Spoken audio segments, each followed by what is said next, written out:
రాష్ట్ర ప్రభుత్వం ఈరోజు పేదలను ఆదుకునే ఉద్దేశంతో ఈ 9 నెలల ప్రభుత్వంలోనే ఎన్నో పథకాలు అమలు పరుస్తూ గత 5 సంవత్సరాల్లో ఏదైతే రాష్ట్రం ఎంత వెనకబడిపోయిందో దాన్ని పూడ్చుకుంటూ ఈరోజు మళ్ళీ మంచి బాటలో ఈరోజు రాష్ట్రం నడుస్తుందని చెప్పడానికి అనేక కార్యక్రమాలు చేస్తున్నాం. అలాంటిది ఈరోజు బీసీ రోజు నారా చంద్రబాబు నాయుడు గారు యాత్రకు వచ్చినప్పుడు కానీ ఎలక్షన్ విషయంలో కానీ ఆయన ఒకే మాట చెప్పారు, ఎవరైతే వాళ్ళు స్వశక్తి మీద కాళ్ళ మీద నిలబడతారో ఆ రోజు ఈ రాష్ట్రం ముందుకెళ్తుంది, బాగుంటుంది, దేశంలోనే అగ్రగామిగా మన ఆంధ్రప్రదేశ్ నిలబెడతానని చెప్పి ఆ రోజు మీ ఇంటి పెద్ద కొడుకుగా ఉంటానని ఆ రోజు భరోసా ఇవ్వడం జరిగింది. అదేవిధంగా ఈ రోజు బీసీ కార్పొరేషన్ రుణాలని చెప్పి బ్యాంకులతో టైఅప్ అయ్యి ఈ రోజు ఈ కార్యక్రమం చేయడం జరిగింది. ఇది రాష్ట్ర వ్యాప్తంగా జరుగుతుంది. ఈ రోజు ఇక్కడ మనకి 5, 6, 7, 8 వార్డుల తరఫున జరుగుతుంది. సుమారుగా 1700 మంది ఇక్కడ అప్లికేషన్ అప్లై చేసుకున్నారు లోన్లకి.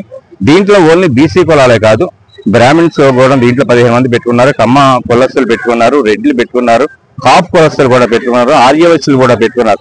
అందరికీ కూడా వాళ్ళు సివిల్ స్కోర్ చూసుకొని బ్యాంకులో గతంలో వాళ్ళకి ఎటువంటి బాకీలు లేకుండా అంతా కానీ వాళ్ళ ట్రాక్ రికార్డ్ అంతా బాగుంటే అందరికీ కూడా లోన్లు మంజూరు చేసి వాళ్ళు కాళ్ళ మీద వాళ్ళు బతికే విధంగా ఎవరికైనా డ్రైవింగ్ లైసెన్స్ ఉన్న వాళ్ళు 3 వీలర్స్ ఆటోలు పెట్టుకోవడానికి, డిపార్ట్మెంట్ స్టోర్లు చిన్న చిన్న పెట్టుకోవడానికి, బడ్డీలు పెట్టుకోవడానికి ముఖ్య ఉద్దేశం ఏంటంటే ఈ రోజు రాష్ట్రంలోని యువత పెడదారిన పడుతుంది, ఈ గంజాయి మహామారితో పెడదారి పడుతుంది. ఏదైతే ఈ రోజు వాళ్ళంతటి వాళ్ళు స్వశక్తి మీద నిలబడి 10 రూపాయల ఆదాయం తెచ్చుకుంటే ఆ మార్గం నుంచి పక్కకు వచ్చి సక్రమ మార్గంలో ఉంటారని చెప్పి ఈ రోజు గవర్నమెంట్ వచ్చిన 9 నెలల్లో ఫస్ట్ టైం జరుగుతుంది.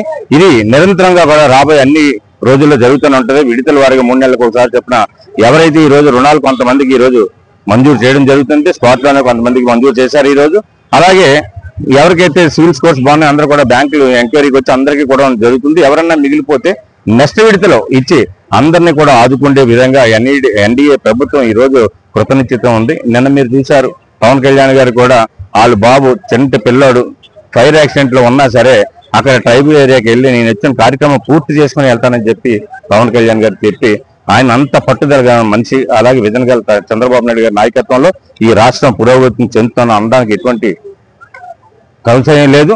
రాబోయే కాలంలో ఈ రాష్ట్రంలో ఎవరు కూడా పేదలు ఉండకూడదని ఏదైతే నిశ్చయంతో ఆ రోజు నారా లోకేష్ బాబు గాని పాదయాత్రలో చెప్పినప్పుడు కానీ, యువగలంలో మాట్లాడినా, నారా చంద్రబాబు నాయుడు గారు మాట్లాడినా, ఇదందరూ కూడా డెఫినెట్ గా రాబోయే 5 సంవత్సరాల్లో ఆంధ్రప్రదేశ్ దేశంలోనే మొదటి స్థానంలో నిలబడుతుందని మీ అందరికీ తెలియజేస్తున్నాను.